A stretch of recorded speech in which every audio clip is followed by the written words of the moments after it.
So welcome, welcome. Thanks so much, everyone. And today we are joined by the fabulous Julien McRoberts. I invited her to come here and to share some of her brilliance with us, because she is totally fantastic and amazing. And I was lucky to catch a presentation that she did earlier, and I just thought she would be perfect for our group. So Julien, welcome. Thank you so much for honest. And I'm going to just ask if everyone else can pop themselves on mute, just so that we can keep it all clean, and I will as well. So handing over to you. Great, thank you so much. I really appreciate that. And I know we had a little tech issues entering into this, so I'm not sure if you're seeing me now live or if I'm live. Yay, great. And it looks like I might be able to share the screen, so we'll try that before we get started. But I want to thank all of you for joining me today, and thank you so much for having me. I really appreciate your time, and it's been a crazy few days here, so I hope this offers a wonderful diversion for you. A little bit about myself. I've been a photographer for the last 15 years. I shoot commercially, I shoot editorially for various magazines, a wide, diverse range of clients. I also do photo shoot production. And prior to that, my background was I was a fashion agent many years ago in San Francisco, as well as a casting director in Los Angeles. And once I left the film industry, I ended up in the corporate world for a number of years as a director of operations for a very large 100 million a year franchise company. So did that. I also worked in nonprofits. So I've always been around business and marketing and branding. And about halfway through, I had a midlife crisis. So enter my photography career at 45. And I've just been enjoying it. It's been phenomenal. And all the other careers that I've had came full circle. The production, the fashion, the casting. It's all been just really, really a wonderful experience. And I'm happy to share my knowledge with you from all aspects of this today to really help you take a good, hard, honest look at your site and your materials to see if there's room for improvement or what could you be doing better to improve your visual branding. So it's so important. So let me see if we can get started. I will try sharing. If not, then I'm going to let Elizabeth take the helm. So let me see if this will work. Okay, are you seeing that on screen? Yay. Okay, perfect. Let me just make a quick adjustment here so I can see. All right. So there are many ways that you really communicate your story, and your story is unique. There's many components to your brand, which includes your voice, your messaging, the people that work for you, your personnel, your language, which is your lexicon, and your imagery. And all these things come together in your communication strategy that helps create the experience and the impression about your brand. So what I want to do, though, today is focus on imagery for the sake of this presentation, because all the rest of this, we could just do a whole week-long seminar on this. But let's talk about imagery. So you've heard this before. This is nothing unusual. A picture is worth 1,000 words, and it really is. It's so important what you're conveying and that getting that first impression, because the first impressions are made in just that split second. And if you have bad images, you're creating a bad impression. So it's really important to understand the value of the images that are on your site. Professionally executed photography has the power to make the smallest business look established and solid. And this is so true. You don't have to be a big business. You don't have to spend a fortune to look expensive if you have good images. So when I'm looking at imagery, and I work with clients where sometimes I will go on their website and I will consult with them, and I'll take an overview just to kind of see what their visual branding looks like. And these are the key components that I look at that are important to me, and we're going to go over a lot of these today. So I will explain a little bit more as we go along. But number one, first and foremost, is there a strong story, and do you have a unique visual voice? Number two, the tone and brand need to be cohesive. So whatever your brand is, if you've thought a lot about your brand and you have brown colors, or you have a palette, or your messaging is there, all this needs to come together and be cohesive. Three, the palette, again, should work with your brand colors. Four, does your site engage people? Does it pull them in? Now that we're in COVID, we are not meeting people in person as much. We're not networking. We're not going to meetings. We're not out at functions. So your website really is your handshake. And does it welcome people when they go online to see your website, which is your business card more or less these days? So it should be welcoming. Images should be of high quality and very professional. not with your cousin's iPhone. They should be well done. Number 6, they should evoke some sort of emotion to kind of give people a sense of what they can expect to work with you. What is your brand about? What is that emotion? Number 7, show diversity, and not just culturally, but I mean with images too. And I'll explain that a bit more in depth. And finally, the 3 C's, color, clarity, and contrast. Do you have good saturated colors? Is there clarity in the image? Are the images coming across clear? Do we know what the focus of the subject is? And is there some contrast? So all these things come into play. So I'm going to share a case study with you. This was a client that I had met when I was living in Santa Fe, New Mexico. And I was so excited when I walked into their showroom because it was Southwestern, it was funky, it was vintage. They had so many cool things. And they had just the most amazing jewelry. And when you walked into this little showroom, you were just transported and you really clearly understood what their brand was. But when you went on their site, it looked like this. You were just seeing basic, boring images. And this is a business that had been around since the 1970s. And the father was kind of transitioning the business over to the daughter. So there was that dynamic going on. But they wanted to be able to kind of have an image and a story. And this is the first time they were really investing in a photo shoot because they had to get away from just doing what we call line sheets, which are basic product on the whiteboard here. And it just looks boring. It's not well shot. And their jewelry is very expensive. You can spend 20, 30, 40,000 on a gorgeous Navajo necklace. So we needed to up the level of this because they were basically the #1 wholesaler in the US. And so we came up with the concept. And when I was talking to the owner, I was so excited about what I saw in his story. I said, what do you want to convey? Let's really get into this. So for me as a photographer, I'm not the norm. I really want to know about branding. I want to know what's in their head. I want to know what I need to shoot so I can be on the same page and tell that story.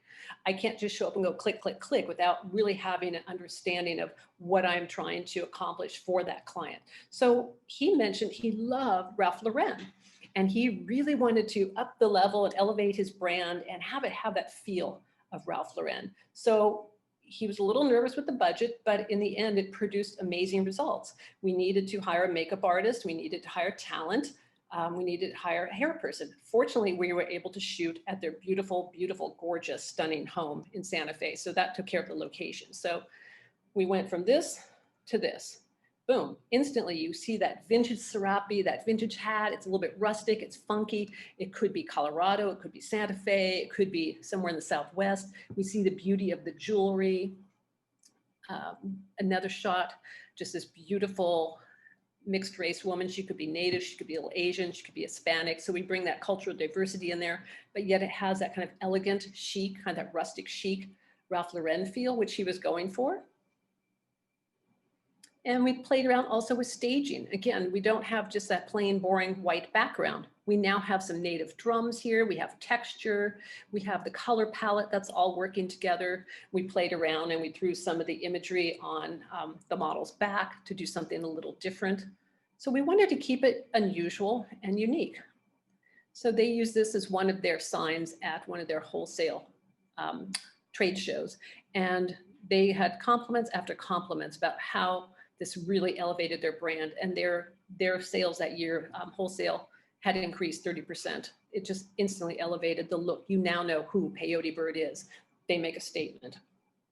So that's a little bit about telling the story, figuring out what is it, who you are you trying to reach, what is the story here? And I encourage people to take an honest look at the images. What I do when I'm working with the client, I will go pull off, I'll just take little screen grabs, and I will put them all out, lay them all out to see what are the images on that site. Now here's a lovely woman. I'm sure she's very nice. She's a consultant. And there are many consultants out there these days, all types of consultants, but this is something I see all too often, and this is far too common.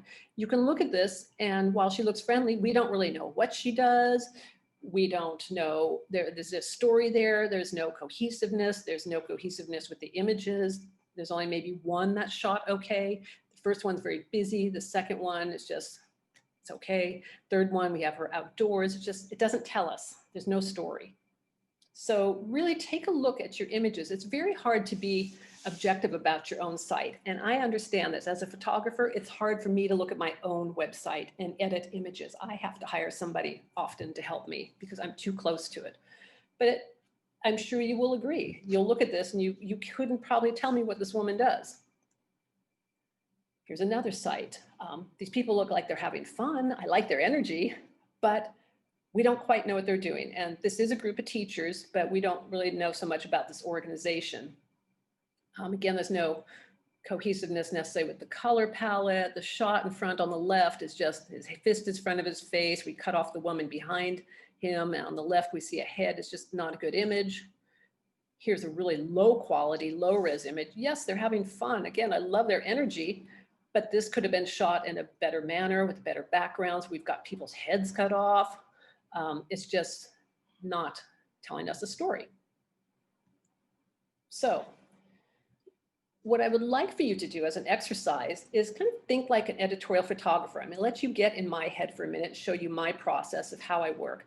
You need to tell a story, but it's your story. And you have to think, how do I want the viewer to feel?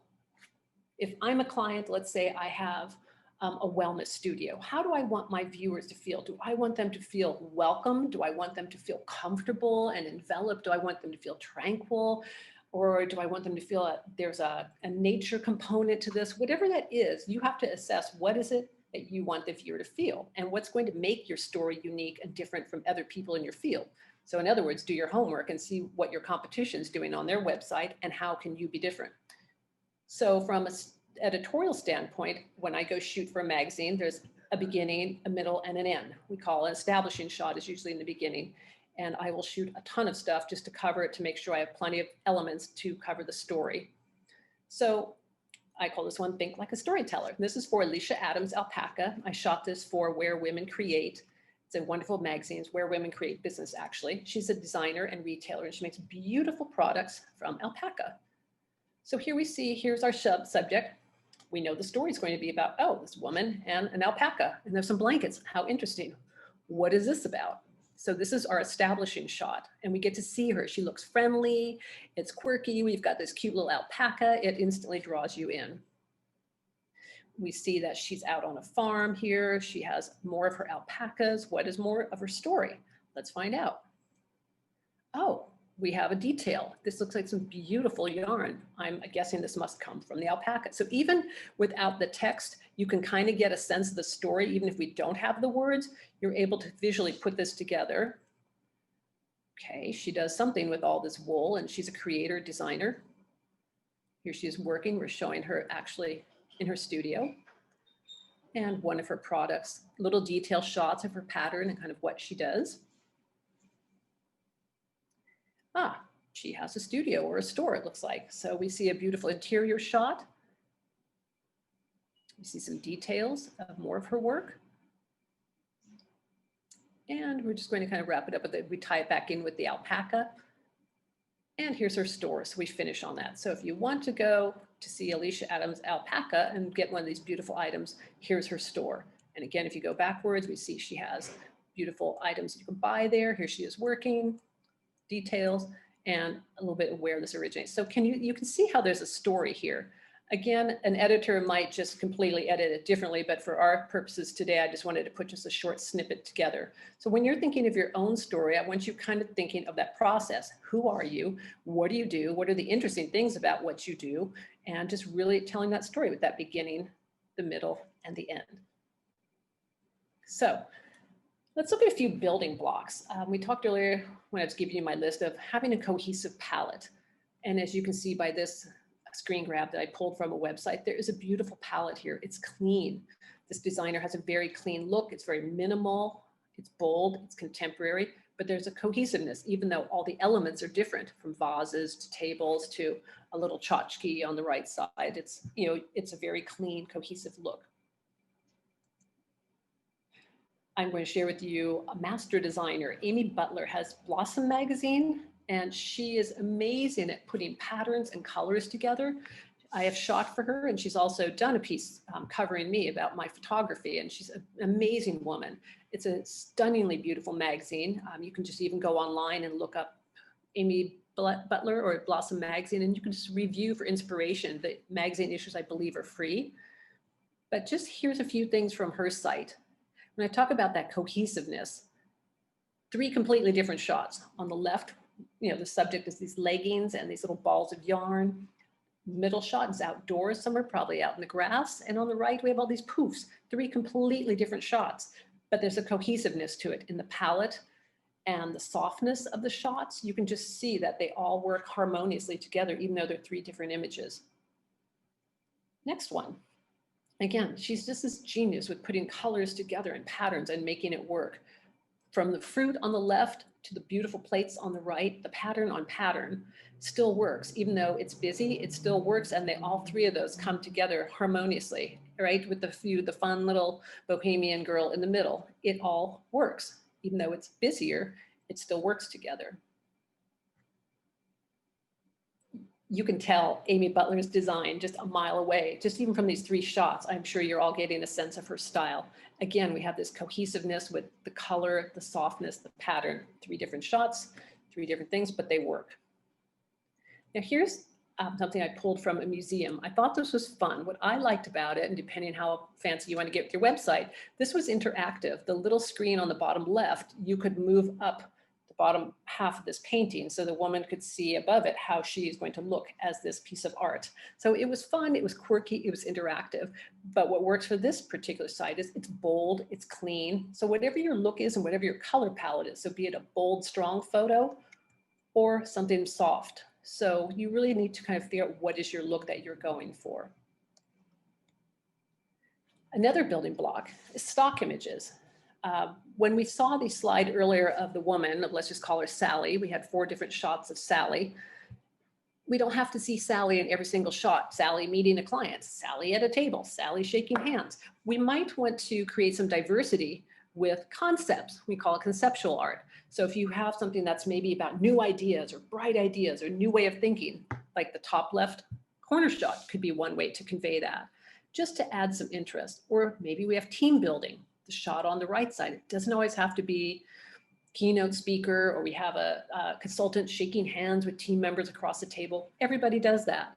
So you can find stock images relatively reasonably, and it can build for different ways to create that diversity and tell a different story on your website, being different than everybody else.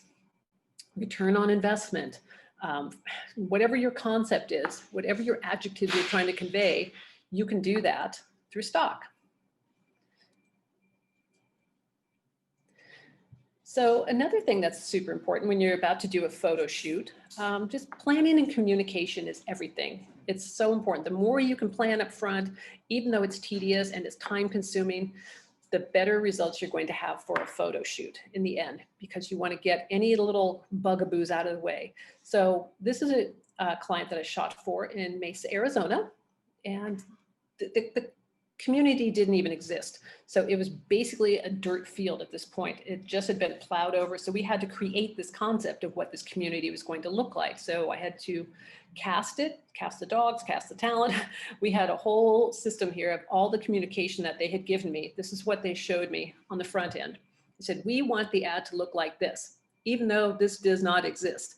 We had to make it look like this. So that meant me shooting the background, finding the talent, finding the dog, finding, to my surprise, that in Scottsdale, twice a year, I guess they let the grass die out. So I had scouted a location in a park where we could shoot the scene, got there the day of the shoot, only to find out that the grass had died out. That was the 1 week that they were shifting over to the new grass. So you have to learn to make it work. So we photoshopped a lot of grass in.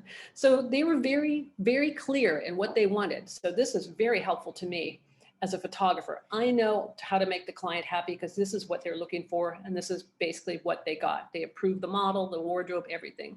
So in the end, when we photoshopped in some greener grass and some clouds, this is what they want. And then they filled in all their graphic circles after the fact. Again, this is the concept, right down to that little plane in the upper right-hand corner is what they wanted. And bye, Jerry. Sorry, my husband's off to the doctor here. So, okay. And this is what they got. So boom, boom. I mean, it was No room for creativity for me, honestly. I like to have some spontaneity and be able to play and get more out of talent. But the client wanted this and they got this. So they were happy. Everyone was happy, happy. So communication is absolutely critical. I'll give you another case study. Santa Fe Weaving Gallery is a wonderful artisan boutique. They've been around for about 25, 30 years, and they had a new owner with an entirely different aesthetic.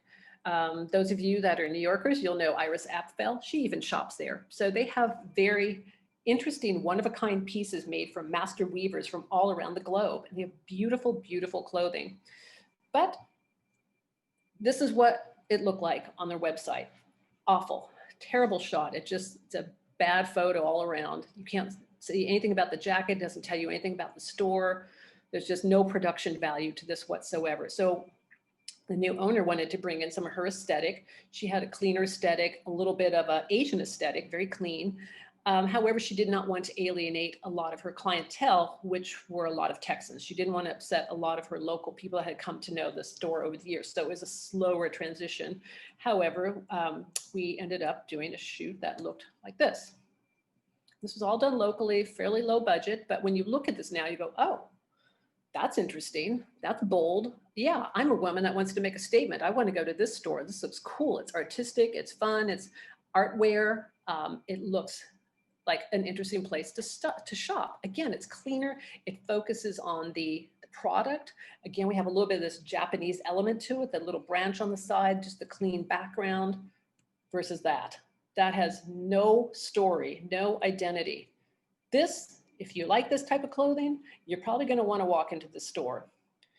We had to do a shoot in New York when they were out for a trade show. So we did a shoot, even though I prefer to shoot outdoors with interesting backgrounds, we did studio, but we still made it interesting. And we kept it clean. It still had a clean aesthetic. The focus is on the clothes. Again, it looks artistic and cool and edgy. So with this type of clothing, it can skew kind of dowdy. You have to be careful, but we made it look fun and funky. So she could also expand her base. She primarily had an older demographic, but she wanted to skew to get a little bit younger to enjoy some of these pieces as well. And by adding the funkiness with the boots and the leather, we were able to do that. So she was very happy, again, as part of this story and this transition. And her sales and her demographics did expand after this.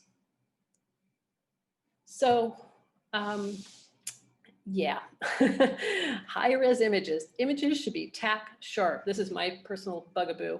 If I ever have a shot that's not sharp, shame on me, I know better. But this is the difference. When you're shooting, a lot of times if you have somebody that's shooting with not a very good camera, or you're trying to do things on your iPhone, it can look fine if you're putting them on social media when they're small. But when you blow them up, they look terrible. On the left side, it's not sharp, it's a low-res image, it's just not high quality, and that can instantly drag down how your site looks.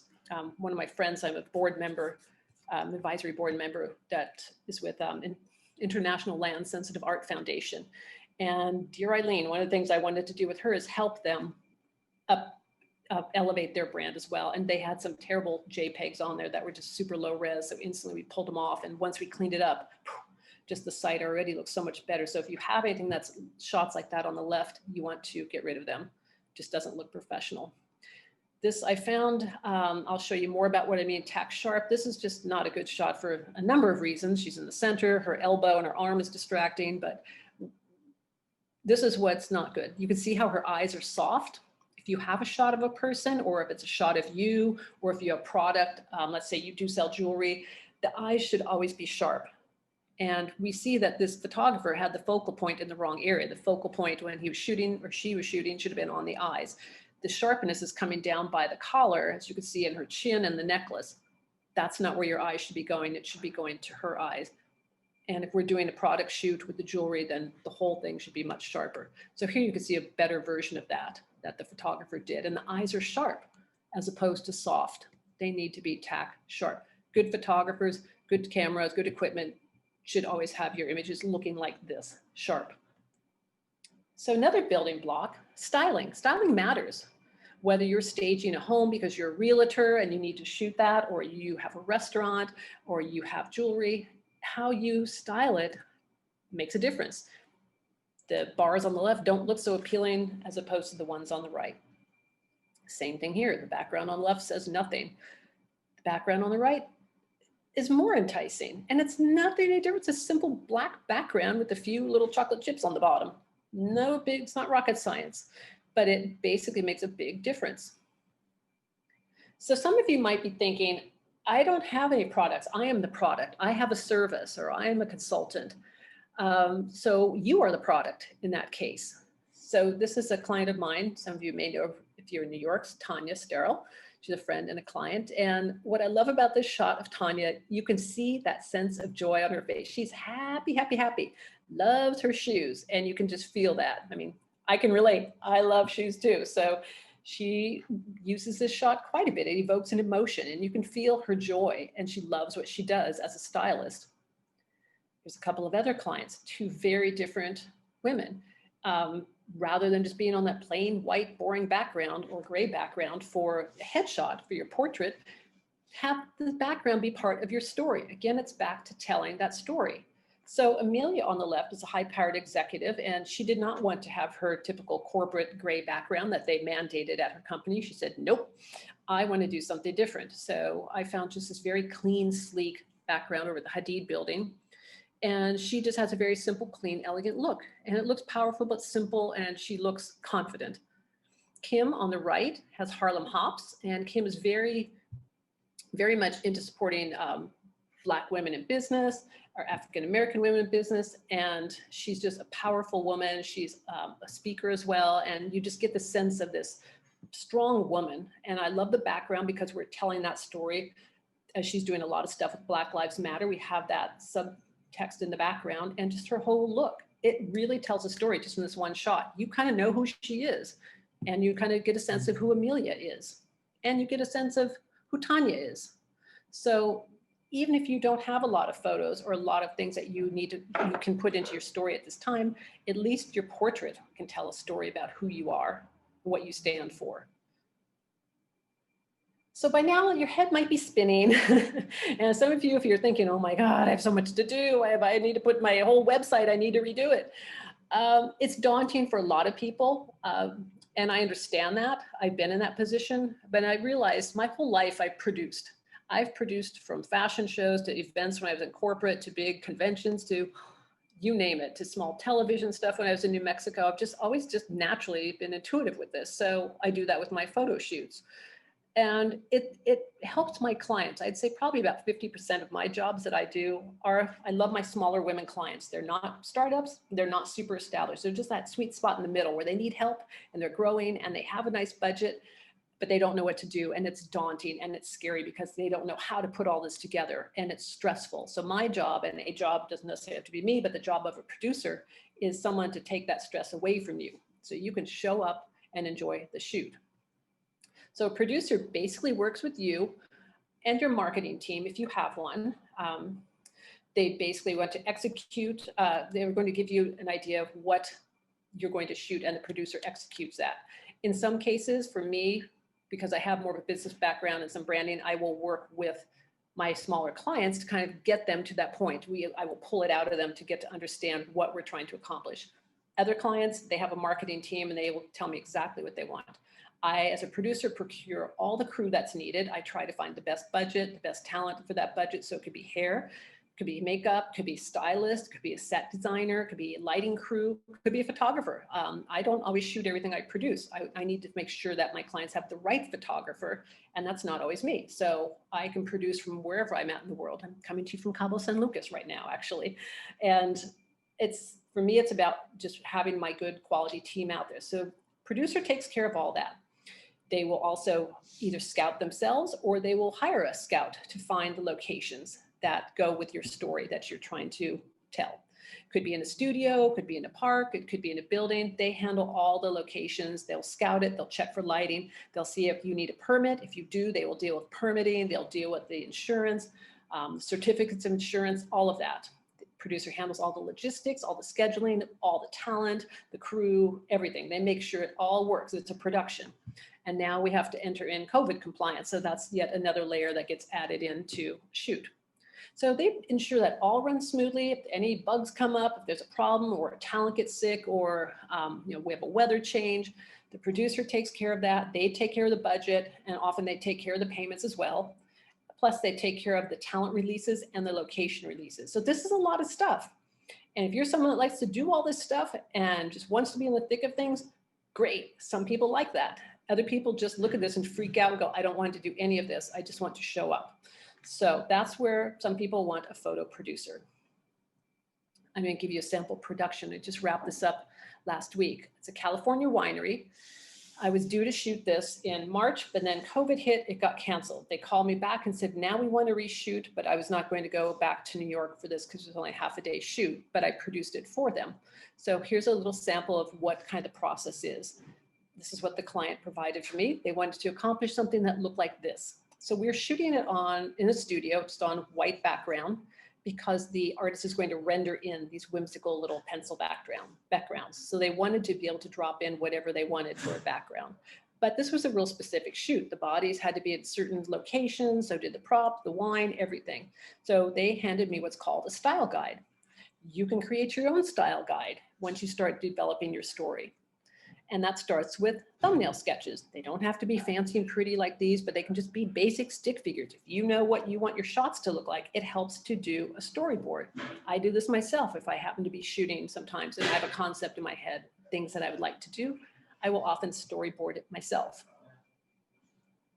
They had given me a color palette. So this is something I then pass on to the makeup artist, to the stylist who's getting all the wardrobe and the props. And you can see it's more of a subdued palette. So they came up with an idea of what they wanted, how they wanted their props to look. And then a stylist comes in and gives them a list and shows them all the stuff and then gets approval and says, okay, here's the basket, here's the glasses, and they sign off on it. And they had real specific things, no hats, no sunglasses. They're very particular about what they wanted. So it's all these little details you think about when you're doing a shoot. The props, again, it's all a part of your story. Clothing. They wanted kind of that California chill vibe, West Coast, California, just kind of linens, flowy, breezy. Again, the palette works with this, as do the props. And it's just super simple. Talent did the casting on this. The shoot turned out beautifully. This is just kind of the rough, just grab shots, day of shots. And we have diversity here. So some of you are thinking, wow, that's probably really expensive. Clients are not, I mean, producers are not only for big budget clients, but they can work for smaller clients. I've done personally jobs that range from 3,000 all the way up to 100,000. It just depends on the client. I find some of the smaller jobs to be quite fun. And I'll show you an example of that. This is Charlene Lanzell. Charlene is in New York and she's an international entertainer. She's a sand artist. So she gets hired to go show up at conventions and perform her sand art all over the world. So she's constantly traveling. She has very few competitors, but she did want to have an edge over the competitors that were out there. So she contacted me and we came up with this concept. We talked about what she kind of wanted to convey. We bounced some ideas around.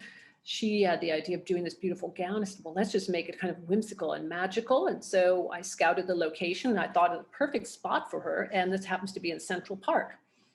It's out to those of you that know Central Park. It's on the way to that beautiful fountain, that little corridor you walk through underneath.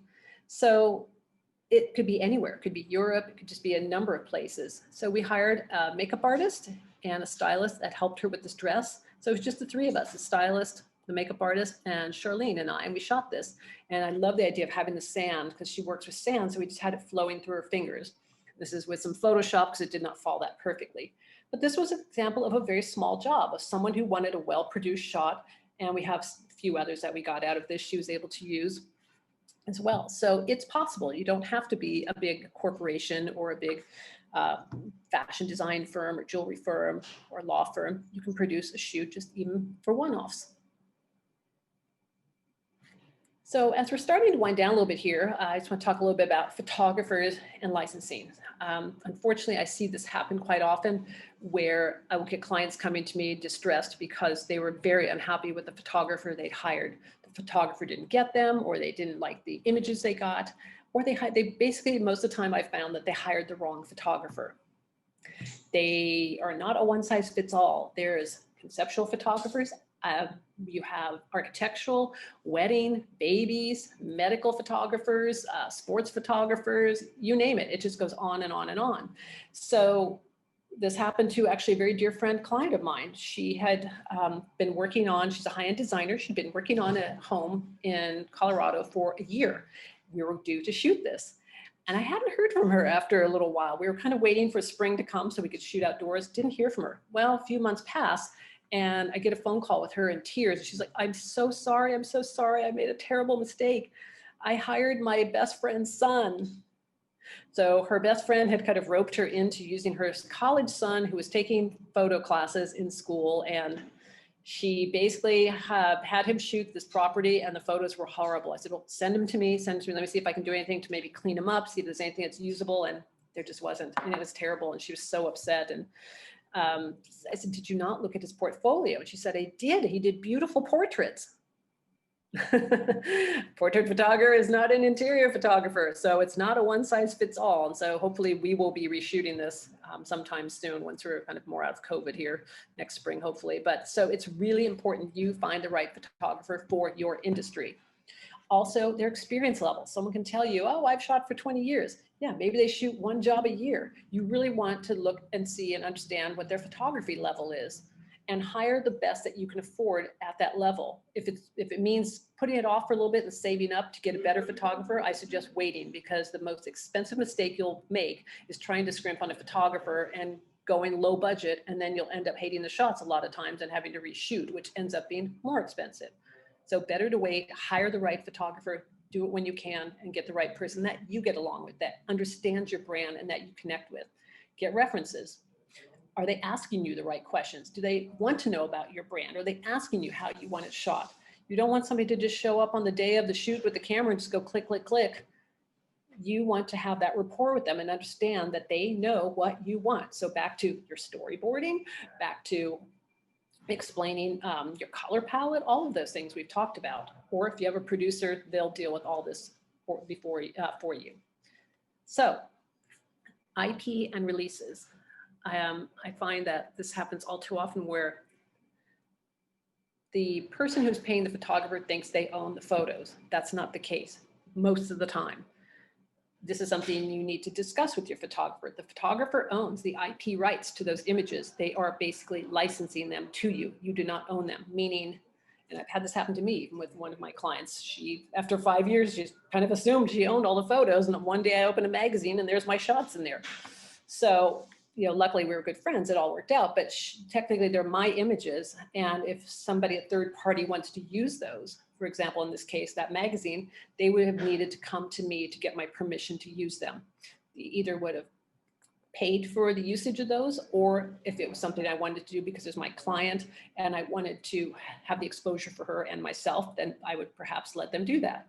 But the photographer owns the images. So you always want to check with that up front. If it's a wedding, a lot of times photographers will just go ahead and give all the images to you. It's just, that's a given. If you have a product and you're hiring talent and models, don't assume you own those shots. Have that conversation with the photographer to understand, how can I use these? Are they just for social media? Just for my website? Can I use them in print ads? What is my boundaries? What is that I can use these for? Also releases, if you have talent in there, and oftentimes more and more these days, even locations, you need to have a release. It's such a litigious society, so you want to make sure that you're shooting in front of somebody's house, you want to make sure you have a release that you had permission to shoot in front of that house. If you're using talent, you want to have a talent release that said, yes, I was paid or I was not paid, but I do give my permission for this person to use these photos. Avoid hot water. Avoid having your ads pulled. Because maybe you got a release from the talent, but somebody sees that their dog was on the front porch in front of that house, and they're like, hey, I didn't give you permission. You need to pull those ads. There goes your expensive photo shoot, because you'll need to pull them to avoid a lawsuit. So you really want to be careful with that. Okay, so I'm not going to go through all these. This is something I will send out that you guys can have, but it basically kind of recaps just what we've talked about. I just have this as a checklist for you, just so you can go through and ensure that you are thinking of these things as you're planning your photo shoots. So to wrap this up, some of the key takeaways are, again, what is your brand story you're trying to tell? You need to know that. If you don't know it, maybe you need help with that. Maybe you need to work with the marketing person, or there's other people on your team to help you get to that that realization of what your brand is. Some of you may know it stone cold. You know exactly who you are and what your brand is. So finding the right photographer, doing a shot list with that storyboard of images of what you need for your materials, and make sure that your backgrounds contribute to the story. That is part of the story. You have your subject, but then you have the story behind the story. So the backgrounds are very important, as well as the props and wardrobe that work with that story. All these things come together to converge to tell your story. Diversity, again, with images could be stock to bring in some conceptual concepts if that's the case, or diversity with people. You definitely want to be considering all these factors. So that's kind of my little spiel for today. So I want to open this up for some questions to see if you have anything that I can help you with or any questions that you may have. So Rebecca, do you want to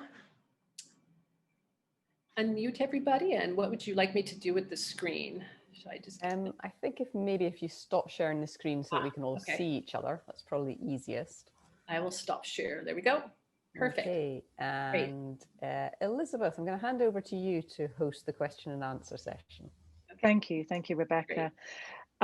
So wow, that was really informative. I mean, and I've made some mistakes in the past when I've kind of like got, you know, that person's son to go and, you know, to try and do that. And Yes. you know, there's a part of me that also goes, well, I'll give him a chance and maybe it'll work out.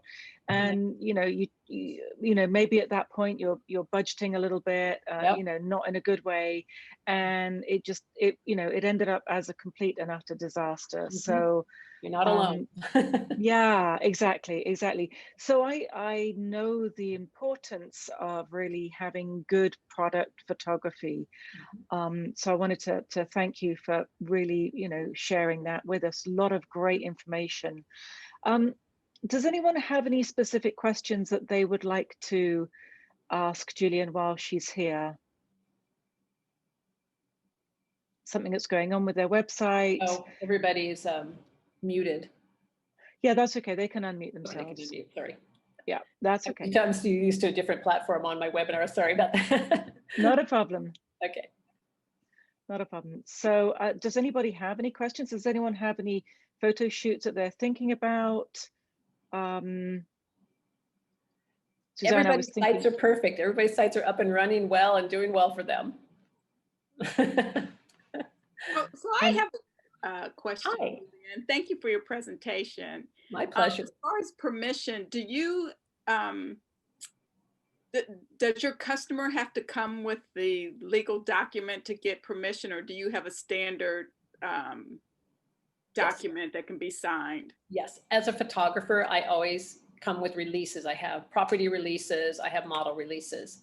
And if they're children, if you have minors on the set, you have to have permission from the parents as well. And more these days, you also need a witness signature on those documents. So whether it's a property release, adult model release, or a children's talent release, you have to have that. So I keep a copy for myself and I give a copy to the client.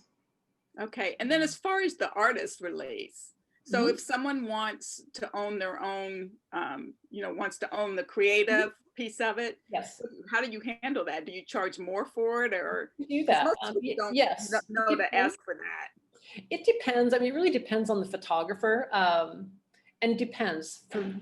When you start getting into high-end commercial clients, your Nikes, your Toyotas, all that, yes, there's a lot of negotiating that goes back and forth, and a lot of those type of companies want what's called a buyout. And it can be several $1,000s for the use of an image, depending if it's global, if it's local, if it's whatever they want, if it's print, if it's social. It's a baffling structure of fees, which most photographers are just, it can be all over the map. There is no set particular rate. For smaller clients, I would say, especially if you're in a smaller market and you're a smaller business, a lot of the photographers may just incorporate that into their rate, but it's something you do want to ask. Does this include licensing, or how may I use these images? Some photographers will be like, don't worry about it, just use them, because it's not going to be of use to them. Some photographers do sell images for stock. So they're also making money because they need to these days. There's just photographers, as most creatives, they've been kind of decimated with the way the industry's gone. So a lot of times they will sell stock. So it's up to you. I don't recommend buyouts necessarily, unless you are a big brand. because they're just not worth it. Photos have a shelf life, especially if like you're doing something in fashion. I ran into this on a production the other day. I was going back and forth with the client. They wanted to own the images and do a buyout.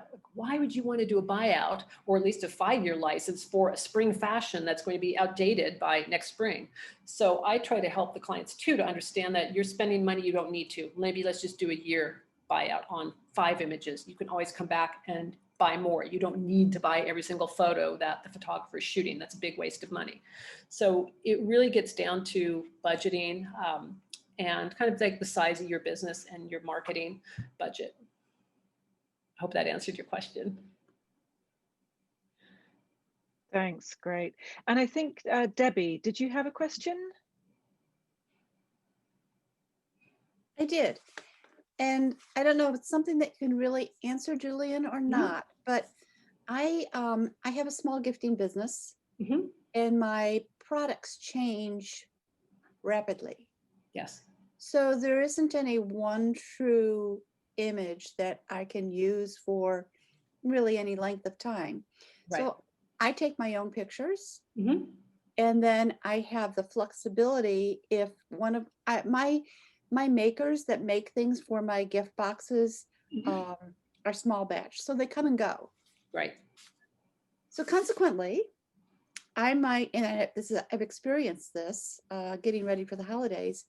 I may have used a maker in the past, and suddenly they go, "Sorry, I'm not doing it anymore," you know, or I can't do it because family situation, COVID kind of messed up their lives. So, in order to accommodate that for my website, I just take my own pictures, and they're not great, but they give the person who's on the website an idea of what's available. Would you have any tips for someone who does their own photography? Yes, I get it. I mean, budget is budget, and some people are different levels in their business. They're starting out, or they have a high volume like yourself. So I have a client like this too. She's a jewelry client, and she hires me to shoot her more important images when she needs to tell that story, and she needs to maybe send out PR pieces. In the meantime, like you, she has things that come up and she has to shoot. So she's had to educate herself on how to take the best possible photos in the interim. And so I always suggest shoot near a window. Can't go wrong with that. Just put your product, the cleaner the background, the more light you have around there to fill in helps. Even if you get white cardboard to just use on the side to fill in light, try to shoot by a window. You don't want direct sunlight. You want that indirect sunlight, but you want it to be bright. So the more you can just educate yourself on various tutorials online, that will help immensely.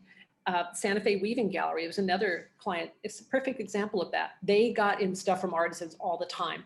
They couldn't hire me to come shoot all the time. It would be too expensive. So same thing. They used me for their major campaigns and their stories and their collateral materials. And I said, let me find you a really good student to just come in once a week and boom, knock out all the other stuff she needed just on basic white background. So as they get their shipments in, that we set up, I helped her set up the lighting. We set up one particular little wall that we could use just so she could have on the website those items. So that worked because she found somebody for, I don't know, she paid like 25 or 30 an hour. She was a student, but she did a better job than the owner would do. Not as good a job as I would do, but good enough for the website because at least the photos were sharp and they were well lit and they were fine for what they needed. So that's kind of my suggestion. Maybe find somebody in your area that might be able to help or educate yourself more. Sure. What do you think about a photo box? You know, a light box. Yeah, they're fine too. I mean, to me, what's most important is having a tripod and having that consistency. You can always use, I mean, again, I use whiteboards a lot of times if I have to do product. Once in a while, I'll get stuck doing something like that where I need just a plain white background for that. And I'll just grab whiteboards as well. It's the same. Again, and not flashing directly into the product. I bounce off one of the sides or the ceiling, wherever, to get that light so it's more subdued. Thank you. So appreciate that. Practice. That's great. Thank you. Thank you so much, Julian. I'm just become aware of the time. So I just wanted to just to let everybody know that Julian has very kindly offered so that we can actually use her services at a special rate. There's a 2-hour production, which she's happy to use. I think we might need to quantify what exactly you'll use those 2 hours for, but it's a special offer of $350, which I think is a very good investment, or 4 hours for $700. So I would highly recommend that if you've got a campaign going on, if you've got something, you know, speak to the expert, you know, pick her brains, like pay a small investment, and then we don't have to, she doesn't have to be in your neighborhood for you to actually use her, which is very useful in today's day and age. But Julien, thank you so much for sharing sharing your wisdom and your insights and everything else. I have recorded this. I'll set up a YouTube, and then we'll make sure that everything of yours is on there, as all of your contact details are on there as well. Great. And I'll just quickly quantify that. That offer is basically a website SWOT analysis. So I would go in, look from a branding standpoint, a photo standpoint, to basically guide you, tell you what to put on, what to move around, take off, give you some suggestions. It's pretty in depth. So we look at it from a branding standpoint to enhance and elevate your visual brand. So fantastic. Well, thank you everybody for having me. Stay well, stay healthy, stay happy, and I hope to see you again. And if I can be of any help, do not hesitate to get in touch. Thank you so much, Julien. Thank you so much. Bye, everyone. Bye. Bye.